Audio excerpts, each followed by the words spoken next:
Labi tas ir iekārtots, ka vasaru nomaina rudens un ziema, kas mūsu platumgrādos atnāk ar apkurses sezonu. Sijā Liepājas enerģija šodien uzsāks savu 10. apkurses sezonu Liepājā, un uzņēmums tai ir gatavs. Mēs veltījām visu vasaras laiku tam, lai nomainītu daļu no vecām trasēm, pārbaudīt hidrauliski esošas trases, izremontētas visas iekārtas, avotos.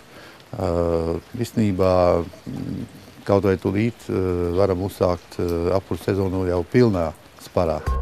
Jāsaka, ka daļa siltuma patērētāji negaida liela augstuma, lai savus mājokļus un birojus pieslēgtu apkurei. To var izdarīt tik vienas komforta temperatūras nodrošināšanai, izmantojot nelielu siltuma daudzumu, kas dod arī nelielus rēķinus par apkuri.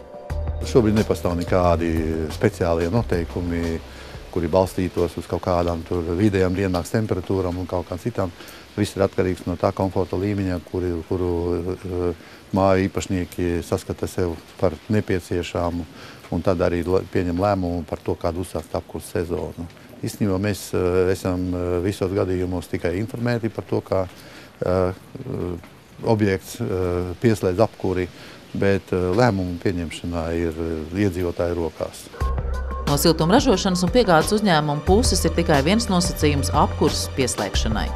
Nosacījums principā ir tikai viens – jābūt apmaksātiem veciem rēķiniem. Pārējais viss ir pašu lietotāju ziņā. Uzņēmums arī atzīst, ka ļoti rūpīgi strādā ar tiem patērētājiem, kas dažādu iemeslu dēļ kavē maksājumus par patērēto siltumenerģiju. Tas ir salīdzinoši labi, ja tā skatās pret citiem gadiem. Ir mums varbūt pāris mājas, kuras ir tajā riska zonā, kurām varētu būt kaut kāda aizkavējuma, bet salīdzinoši ir labāk nekā citas gadus. Ar ko jūs to varētu izskaidrot? Pirmkārt, ir bijusi siltāka ziema. Mūsu tarifs ir samazināts, tātad maksājumi ir bijuši mazāk. Līdz ar to ir vieglāk norēķināties. Gan jau ir daudz citu iemeslu arī, bet man liekas, ka šie ir tie divi galvenie. Par gatavību apkurses sezonā liecina arī vasarā veiktie plānotie renovācijas un rekonstrukcijas darbi. Šā gada lielākais projekts bija jaunas siltumtrases izbūve Laumas mikrorajonā, kas ļāva likvidēt 2 autonomās ar gāzi kurināmās katlu mājas, palielinot zaļās no šķeldes iegūtās siltumenerģijas daudzumu līdz pat 65%. Projekts tappa ar Eiropas Savienības kohēzijas fonda atbalstu. Tāpat tika nomainīts siltumtrašu posmu vairāk kā 2 kilometru garumā, kas bija sliktākā stāvoklī un radīja zināmus riskus. Tas ir mērķiecīgs darbs. Mēs likvidējam visu gadu laikā visus bīstamos posmus, kas mums ir bijuši, kur mums ir bijuši gadu laikā avārijas. Mēs tos pirmām kārtām likvidējam, un tālāk mēs darām mērķiecīgo darbu, nomainīt šīs visas vecās trases, lai mēs līdz 2018. gadam varētu iziet uz to, ka mums visas trases 100% būtu nomainītas. Vēl Liepājas enerģija šogad līdzdarbojās daudzdzīvokļu māju pagalmu labiekārtošanas projektos, nomainot savas komunikācijas pirms labiekārtošanas darbiem. Šovasar ievērojami pieaudzis to darba apjoms, kas saistīts ar jaunu pieslēgumu izbūvi. Tie ir vismaz 20 jauni klienti, kas nodrošinās papildus jaudu aptuveni 3,5 megavati. Cilvēks pirmām kārtām ir varbūt izrēķinājuši, ka tomēr arī Liepājas enerģija ir konkurētspējīga un tas ir izdevīgāk nekā malku iegādāties un pašam kurināt. Ja.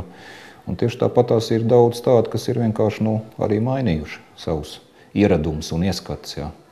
Kur mēs redzam, ka mēs mainām savu siltumtrasu un viņi uzreiz ir jautājums, vai viņi nevar pieslēgties. Ja. Un tā mēs arī vismaz vairākus, kādi klienti 5 tādi ir, kas ir tiešām tieši remonta darbus veicot, arī ir pieslēgušies pie mums. Viens no lielākajiem objektiem ir topošā koncertzāle Lielais Dzintars, kurai nu pat pieņemts eksploatācijā izbūvētais siltummezgls. Mezgls vēl pilnībā gatavs nav, ja. Tas būs, es domāju, pakāpeniski taps, ja. Bet, lai varētu ielaist viņa pirmo siltumu, pamēģināt kādā lokā, tad bija jāpieņem siltuma skaitītāji, jānoblombē pats skaitītājs, temperatūras devēji. Protams, ēka vēl tikai top, tā trūkst gan sienu, gan jumtu, tomēr apkurses sistēma ir gatava tik tālu, lai varētu apsildīt abus pazemes mīnus stāvus. Līgums par siltumenerģijas piegādi šobrīd ir noslēgts ar būvnieku Sijā Merks, bet koncertzāles siltumapgādes sistēmu kā apakšuzņēmējs izbūvēja pašmāju uzņēmums Sijā Vega 1. Mēs šobrīd gatavojamies padot daļēji siltuma apgādi, uz siltām grīdām un uz grīdas konkoiliem. Tāpēc tas uzdevums ir šobrīd noblombēt tos skaitītājus, lai varam pildīt sistēmu un lēnām pa posmiņiem padot vajadzīgo siltumu.